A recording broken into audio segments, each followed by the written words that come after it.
Despite that, Barack Obama okayed a slew of, quote, stimulus tax cuts. And what did he get for all of his "I'll extend my hand if you'll unclench yours" thing? He got 0 Republican votes. 0. Goose egg. None. 0 out of 178 Republicans voted in favor of the stimulus plan tonight. Woohoo! Bottoms up. We're all in this together. Right?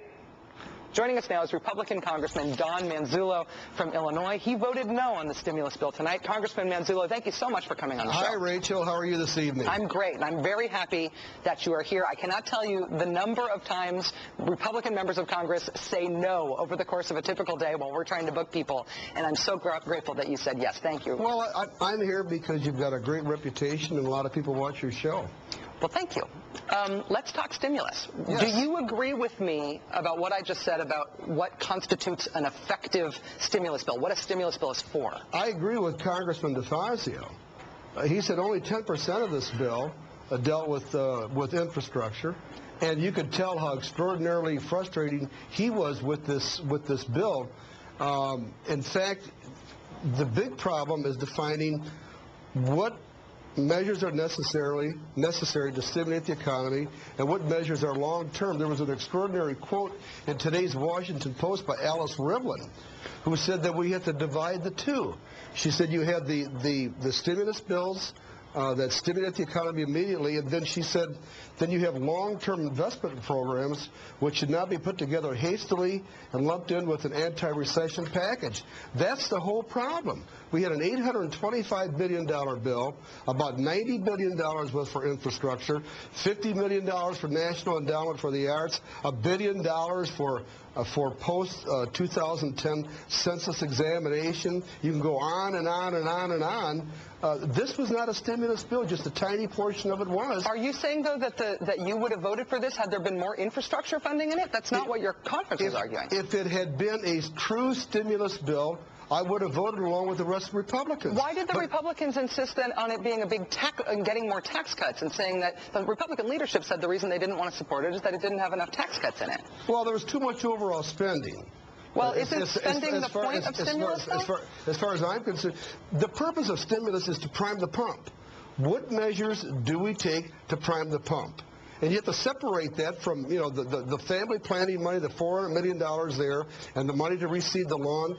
That was only thrown out after President Obama met with a Republican conference yesterday afternoon. Right, but all along, on those issues, though, I would just say, thinking about the National Mall, if the rehabbing of the National Mall involves putting down new grass and shoring up the retaining walls around the monuments, which are crumbling into the Potomac, and building up our law enforcement efforts on that area of national property, why isn't that stimulative? You need to hire people to do all that. Then on that basis, anytime you hire somebody to do anything, it's stimulus spending. Yes, it is. That's why having a big bill is a good idea, right? No, not really. I mean, you're putting the same bureaucrats to work. You're not hiring extra people to do that. Well, wait. What bureaucrat is going to be responsible for putting the sod down? Park Service. Park Service employs people to do those jobs. I understand that, but it doesn't create jobs. Right? Rachel, here's the problem. Here's the problem.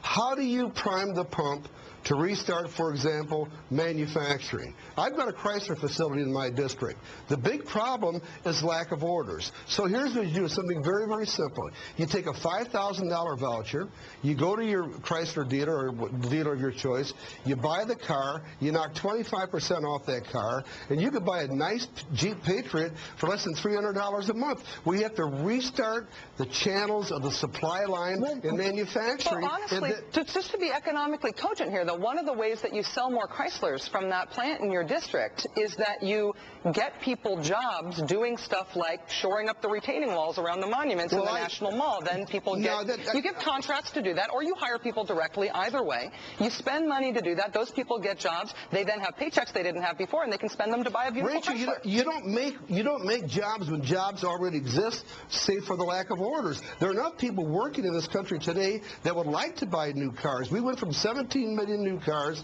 down to 10 million new cars. If we could get up to 15 million new cars, that's $75 billion in vouchers. That would trigger over $1 trillion, and that way people go back to work. There is nothing in this bill that puts people back to work. The idea that family planning... There's a very small amount that puts people back to work. Family planning programs, putting down grass on the National Mall, all of these things that you guys have demonized are in fact things that would put people back to work. Wait a second. That's the problem here.